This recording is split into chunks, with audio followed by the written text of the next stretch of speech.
नमस्ते, करोली शंकर गुरुदेव जी की एक और वीडियो में आप सभी का स्वागत है। अगर आप हमारे चैनल पर नए हैं तो हमारे चैनल को लाइक शेयर सब्सक्राइब करें, बेल आइकन को ऑन कर लें ताकि हमारे हर वीडियो की नोटिफिकेशन आप सभी को मिल जाए। और अगर आपने अभी तक मेरे ब्लॉग चैनल और टैग चैनल दोनों को सब्सक्राइब नहीं किया है तो मयूरी बढ़ते ब्लॉग टाइप करके मेरे ब्लॉग चैनल को सब्सक्राइब करें, टैग मयूरी बढ़ते टाइप करके मेरे टैग चैनल को भी जरूर सब्सक्राइब करें।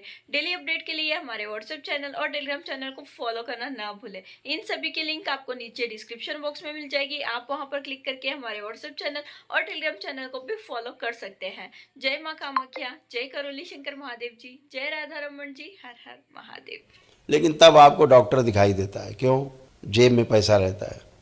तो यहाँ से लेके बड़े बड़े अस्पतालों तक दौड़ लगती है। स्टैंडर्ड बनाते हैं अस्पताल जाने का, मोहल्ले में क्रिएशन करते हैं कि भाई हम तो इतने बड़े अस्पताल में अपने पिताजी का इलाज करा रहे हैं। ये भी एक बड़ा हाई स्टैंडर्ड मेंटेन करने का तरीका है। जैसे अपने बच्चे कहाँ पढ़ा रहे हैं, तो अमेरिका में पढ़ा रहे हैं। वो बच्चे को नहीं पढ़ा रहे हैं, अपना आप स्टैंडर्ड मेंटेन कर रहे हैं समाज में। मेरा बच्चा अमेरिका में पढ़ता। आप गहरे में देखें तो आपके अंदर कैसी भावनाएं रहती हैं, कैसे आप दुखी होते हैं। फिर बच्चा आपको अमेरिका से टाटा बाय बाय करता है, bye bye papa, hi dad, dad daddy mummy bye. फिर आप यहाँ रोते रहते हैं, ये बच्चा तो हाथ से चला गया। आप स्टैंडर्ड मेंटेन करते हैं। ऐसे ही अस्पताल का भी स्टैंडर्ड आप मेंटेन करते। बहुत बड़े अस्पताल में पिताजी हमारे मरे, कहाँ मरे थे? फला अस्पताल में मरे। इसका मतलब भाई वाकई में बड़ा पिता का ध्यान रखा। हमारे जो आध्यात्मिक गुरु थे नागराज जी, वो एक सफल वैद्य भी थे, अच्छे वैद्य थे। मैं कई बार उस समय जब मैं चिकित्सा करता था, स्थूल चिकित्सा, प्राकृतिक चिकित्सा करता था, तो कैंसर के रोगियों को उनके पास भेज देता था। कैंसर का उनके पास बहुत सटीक इलाज था। मैं पूछता था कि बाबा ये ठीक हो जाएंगे? हाँ ठीक हो जाएगा। किसी बारे पूछते थे ये ठीक हो जाएगा? नहीं ये ठीक नहीं होगा। फिर कारण, इसको तो अभी फर्स्ट स्टेज क्या है, अभी तो शुरुआत हुई। नहीं नहीं ये नहीं बचेगा। ये क्यों नहीं बचेगा? कि इसके अंदर आस्था विश्वास नहीं है, श्रद्धा नहीं है, और दूसरी बात इसके पास पैसा है। तो किसी बड़े अस्पताल में मरेगा बेटा, ये बता देते थे, किसी बड़े अस्पताल में मरेगा ये। और वाकई में वही होता था। वहाँ से दवा लेके आता था, कुछ दिन खाता था, अरे पता नहीं फ़ायदा नहीं हो रहा ये करके। अंदर वाले पित्र बड़े सयाने, बहुत बड़े अस्पताल में लेके जाते, पता लगे वहीं चीर फाड़ के वहीं शांत हो गए, काम खत्म हो गया। चल के गए थे, अर्थी में लद के आए एम्बुलेंस में, खत्म। तो पैसा जीने नहीं देता, पैसा आपको एक विकल्प देता रहता है हमेशा, अरे चलो यहाँ नहीं तो वहाँ हो जाएगा। लेकिन जिसमें कुछ नहीं है वह पूरी तरह ईश्वर के प्रति श्रद्धा आस्था विश्वास रहती है, वो कहीं नहीं डिगता।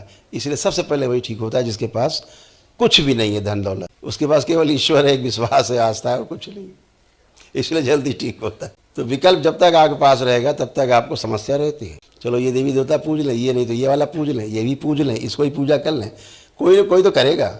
ऐसे ही आप अगर बनाओ, दाल बनाओ, उसमें दाल डालो, फिर थोड़े चावल भी डाल दो, फिर थोड़ी लकड़ियाँ भी डाल दो ला के, थोड़ा घास पत्ता भी डाल दो उसी में, थोड़ा गोबर वोबर डाल दो, उसके बाद कितनी बढ़िया दाल बनेगी। तो क्या होता है, आप लोगों को शुद्ध दाल खाने की आदत नहीं है, गबड़ा मिला के कूड़ा कचड़ा मिला के उसका स्वाद बनाते हैं, बहुत बढ़िया स्वाद था। तो इस तरह से आप फंसे रहते हैं और कहीं नहीं पहुँचते, संकट में बने रहते। आपको पता ही नहीं होता कि किस आसुरी शक्ति की पूजा आप कर रहे हैं, गंदगी की पूजा कर रहे हैं, आपको पता ही नहीं है।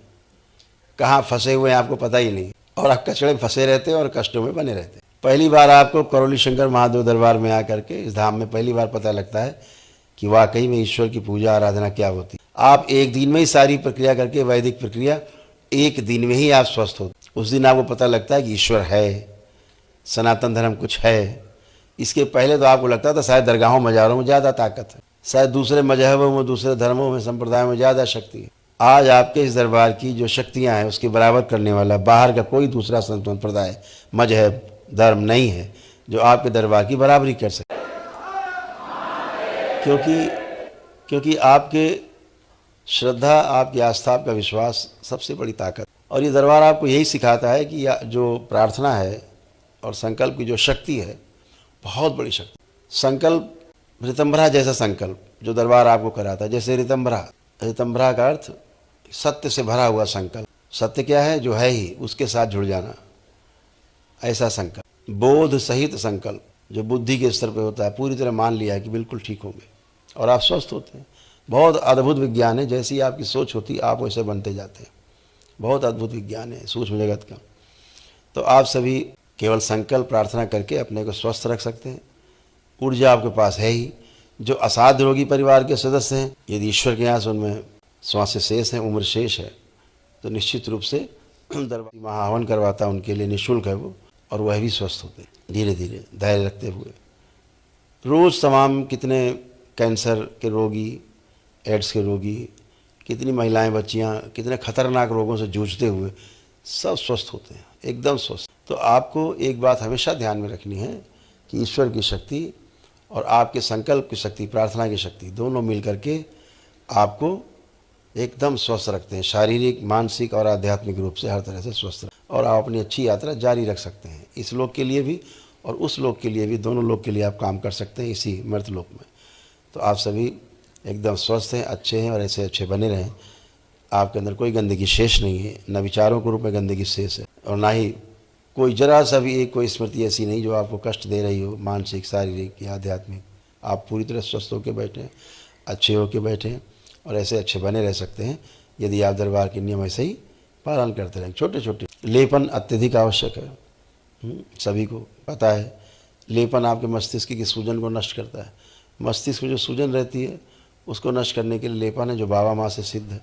इससे आपके जो मस्तिष्क की स्वेलिंग जाती है, मस्तिष्क स्वेलिंग गई तो फिर आपका भ्रम गया तो शरीर और मस्तिष्क का तालमेल हो जाता है, और तालमेल हुआ शरीर और मस्तिष्क का तो कष्ट जाते हैं तो सब अच्छे, रोग समाप्त, कष्ट समाप्त। यही सीक्वेंस है। अगर आपका मस्तिष्क गड़बड़ है तो फिर आप रोगी हैं, अगर आपका मस्तिष्क अच्छा है तो फिर आप निरोगी हैं, स्वस्थ हैं।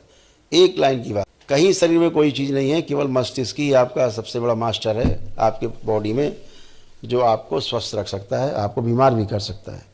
अपनी इच्छा विचार आशाओं से आप अच्छी विचार जो होती हैं, अच्छी विचार आशाएँ, सही की इच्छा विचार आशाएँ, उनसे आप स्वस्थ बने रहते हैं। जो गलत इच्छा विचार आशाएँ हैं, जो आपके उपयोग की नहीं है, उनको धारण करने से आपको रोग बनते हैं, अस्वस्थ। तो दरबार ने आपको इस योग्य बनाया कि आप हर चीज़ समझ सकें, जान सकें, एकदम आप स्वच्छ और निरोगी होकर बैठें।